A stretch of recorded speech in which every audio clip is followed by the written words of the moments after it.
channel. Thanks for those who subscribe, who's been liking and basically supporting the channel, right?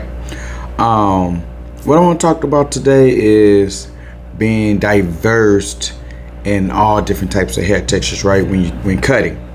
Again, the main purpose of this channel is to help barbers become more successful and put more money into your pockets, right? And I feel like one of the things that can help put more money in your pocket is diversity.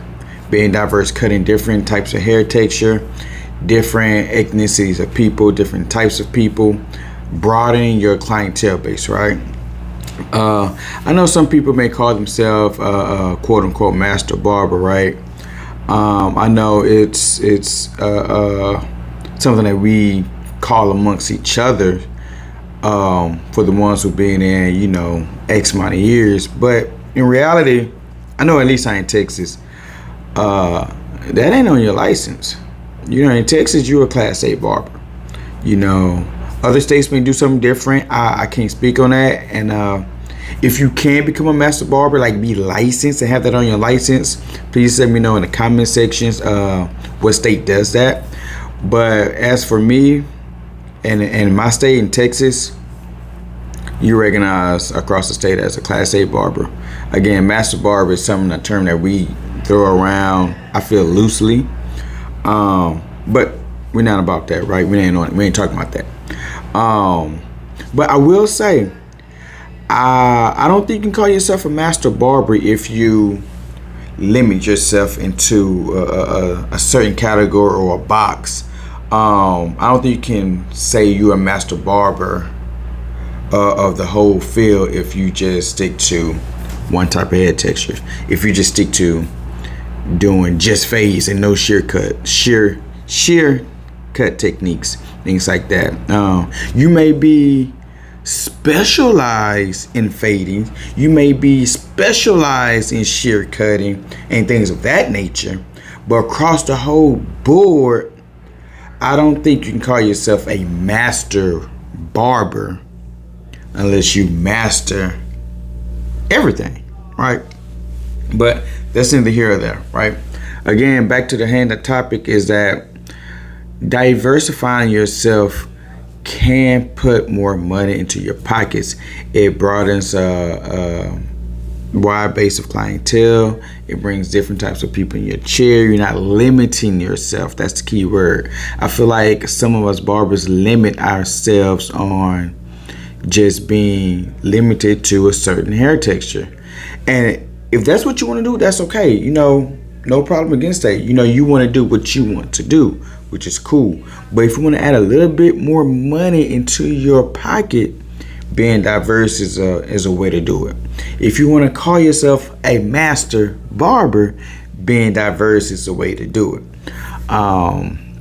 So yeah.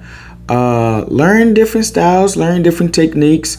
Don't ever think because you've been in the game X amount of years that you know it all. Things changes, things upgrades, things even go back to the past. And for us for the newer barbers, we got to dig back in the archives to figure out, man, how they do that back in the day, because it may be back in style right now. You still want to keep up with the trends, things like that. For the OG barbers, you do want to be trendy, stay relevant. Even though you may still have your core clientele base, again, you want to diversify yourself, not just in hair texture, but in the age gap, right? Again, keeping up with the trends, things like that. So, not telling you what to do, not telling you how to do things, but this channel is specified on being more successful and also putting more money in your pocket. So if you want more money in your pocket, being diverse is a way to do it. Also, being diverse in different types of hair textures also mean being diverse in your conversations, and how you present yourself and things like that. And I say that because you want to be able to be fluid, be able to adapt, right? And find some type of common ground with the person in your chair, so you can build some type of relationship, some type of rapport, and just have a meaningful conversation with that client, right? You can't just be stuck in your own space talking about your own likenesses and things like that. We here to cater to the clients, so we have to adhere to what they're interested in, their likes and things like that. So also being diverse in things that we may watch, listen, intake, social media, things like that can help as well build conversations and relations with different types of clientele. Again, in how you dress, right?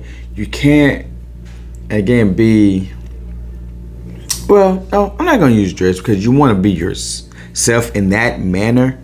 But I will say, conversations wise, you want to be well diverse, well rounded, and know how to talk about different topics. Another thing on being diverse is the music that we play, right? You don't want to just stick to a specific type of genre and specific type of music. Again, you want to be able to cater to everyone. You want to be diverse in that manner as well, especially what we have on TV, things like that, because again, we're here to cater to the person in that chair, to make them feel comfortable, make them want to engage and pique their interests. They're the one that's important, not us. I know, you want to listen to what you want to listen to. You want to be in the groove when we cutting. I get it. I be the same way. I want to be in my mode, right? But again, I have to remind myself that I'm here catering to this person, whether they're a certain age group, certain ethnicity, certain even religious group, right? And I say religious because you don't want to always have negative things playing around them. It may make them feel uncomfortable, right?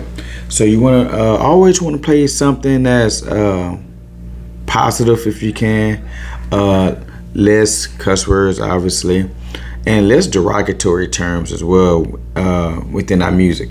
Again, music dictates who's in your chair, who's you're close to, things like that. I get it, because I have certain people and certain clients that I'm real close to, and I can play certain type of music, and it's okay, right? But other people, you can't play the same things with other people all the time. So you got to be mindful of that when you broadening your clientele base, when you want to branch out, be more diverse and cutting different types of hair texture, different age groups of men with their hair. You got to be mindful. While you learning these new techniques and want to cater to them, you have to change other things around you too, which is your music, what you play on your TV, your conversations, things like that. Those little adjustments, again, it's not being authentic, it's not being fake, it's just adapting and being professional and serving your client, the person that's in your chair, because we are in the business of serving. So we have to remember that it's not about us, it's not about what we like and what we want, it's about the client, because again, we're in the business of serving. Remember that. I know we forget sometimes, but you have to remember we're here to serve them, to pique their interest, to make them feel comfortable, to make them want to come back and stick with you. Right? That's the goal. The goal is to get them to come back and stick with you. Again, that's going to help put more money into your pocket. So we make these small changes and being well-rounded in our clientele, it will help put more money into your pockets.